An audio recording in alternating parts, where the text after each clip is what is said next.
Thank you. Catherine Forster, GB News. Donald Trump said that the Prime Minister is... He's good at making the news, isn't he? He really is. He really is no Churchill. He also referred to Diego Garcia as a stupid little island.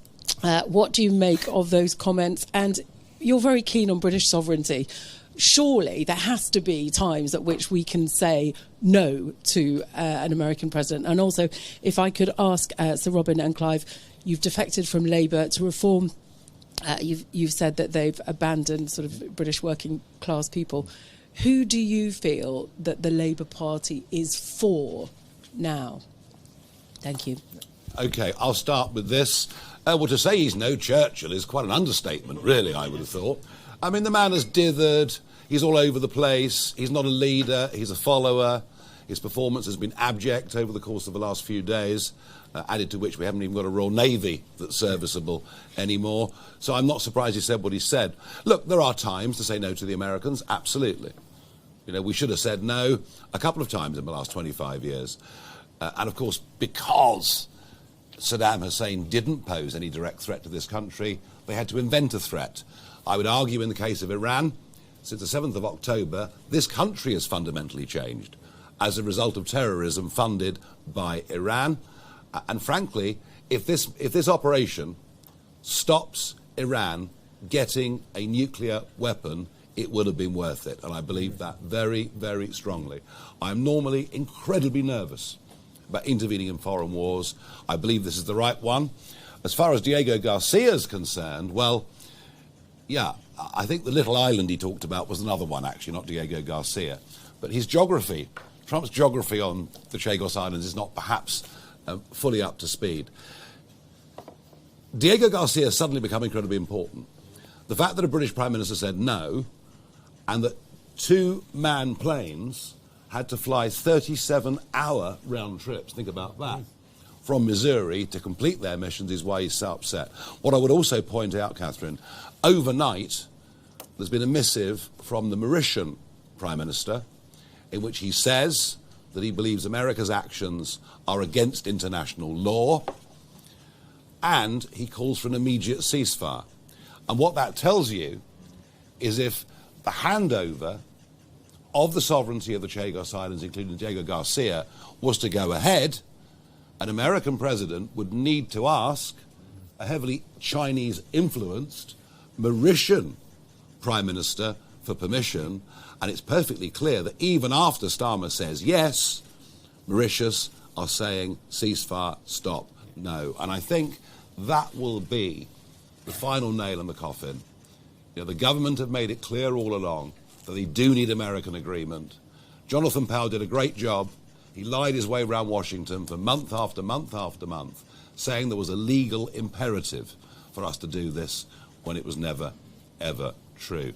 Thank you very much. Henry Riley from LBC. Tomorrow marks the 80th anniversary of the special relationship with Winston Churchill and President Truman. On a sort of similar theme to some of the other questions, I wondered how you felt Winston Churchill would have handled the situation with regards to Iran, and your overall assessment of, again, Donald Trump's comments that Catherine referenced. And again, Mr Farage, if I could ask you about postal voting, you spoke about it again there. It was reported that at the last election you voted by post. I mean, well, I'm saying, should politicians set an example to get more people voting in person? I did vote by post at the last election, although I think I did actually turn up at the polling station with the ballot. So I received my postal vote. but I did actually deliver it on the day. But whatever. Look, you know, this was all sold as convenience. It's so much more convenient to have a postal vote. But I repeat the point that people are voting weeks before election day. They haven't seen the whole argument play out. And it's open. And by the way, it's not just open to fraud, abuse and intimidation within ethnic communities.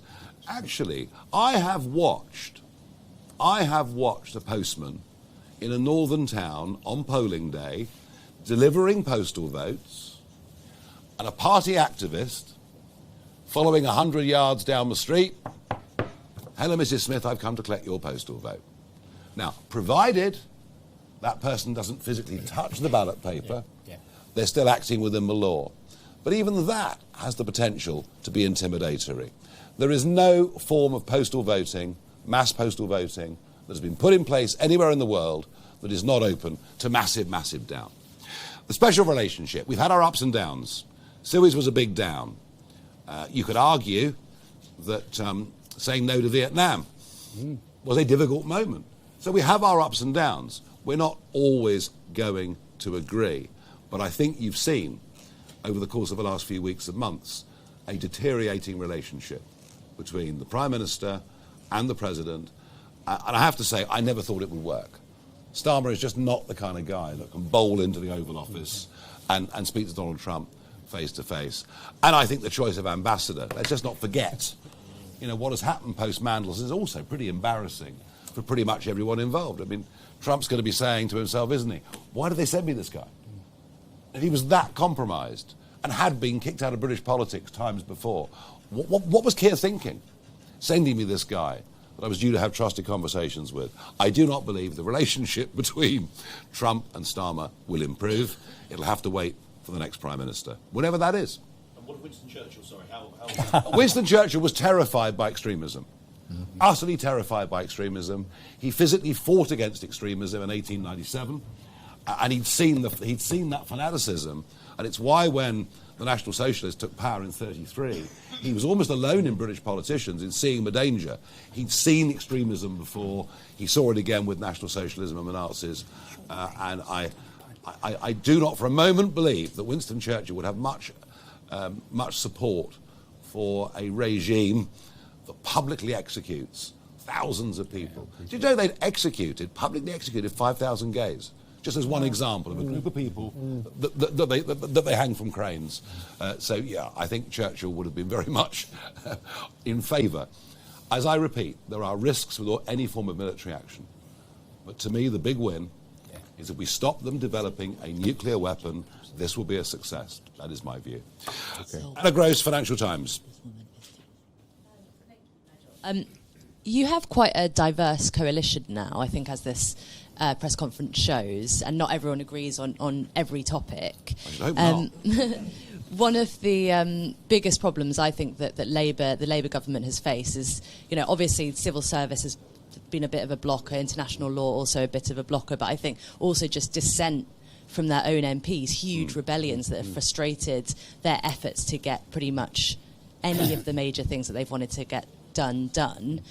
Do you have a strategy for dealing with dissent from your own? Your number of MPs and council leaders is about to grow probably quite a lot. How will reform deal with dissent and disagreement from its own MPs and council leaders and councillors? Well, I'm a great believer, and I did mention this earlier, I'm a great believer that people have issues of conscience. Yeah. In my many long years leading groups in the European Parliament, there'd be certain votes, and MEPs would come to me and say, Nigel, I'm not with you on this. I feel quite strongly. Fine. So I have no trouble with dissent. What I struggle with is disloyalty. Yeah. And I think they're two very, very different things. Yes, of course we can argue about things, and we will argue about things, and there will be some disagreements. But I think what brings us together is very, very strong, and that is the genuine belief that Britain is broken, that London is broken, that we need something fundamental, not fiddling around the edges, to change things. So I think, and those really big areas, crime, community, all of those things, bring integrity of the election system. It may be a smaller one, but still very important. Dissent I can put up with, disloyalty I can't. And I've always been like that. And you'll find in this office, you'll find people that have worked with me for 10 years, 12 years, 20 years. There's even one guy who works here a couple of days a week who's worked for me for 30 years. So I form great long-term relationships with people. They certainly don't have to agree with everything I say, but if they're disloyal about me, well, they tend to disappear quite quickly. A couple more. Ellie Hodges, New Culture Forum. That's how I work. Thank you.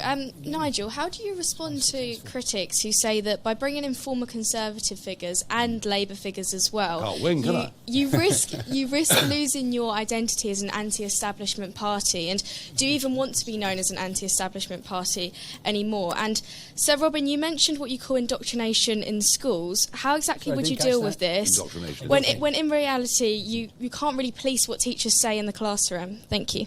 We are anti-establishment in that we think they've led us into a terrible direction, and they're not able to face up to the consequences of what they've done. Hence, Kemi, Keir, Britain isn't broken. It jolly well is. We know it, and most of the public do. But being anti-establishment doesn't mean you're just grenade chuckers for the sake of it. You know, we're not standing in these elections to say, come on, let's stick two fingers up. We're standing in these elections to try and blooming win. And when you win, there comes with that a responsibility. I'll be honest with you, I wouldn't have the first clue how to deal with social services and budgets in the London Borough of Newham. I wouldn't have a clue. But you know something? These guys do. And I think that is of enormous value to our party, to our mission, to our cause, not just in the London Borough of Newham, but actually more broadly across London and other parts of the country too. So you know, oh, you're taking too many Tories. Now you're saying, well, I'm taking too many Labour. I mean, I can't win. But we do need experience. We need it at all levels. And I, you know, if there are one or two people, you know, on X is full of grenade throwers. X is full of let's just cause havoc and destruction. And that's not what we're about.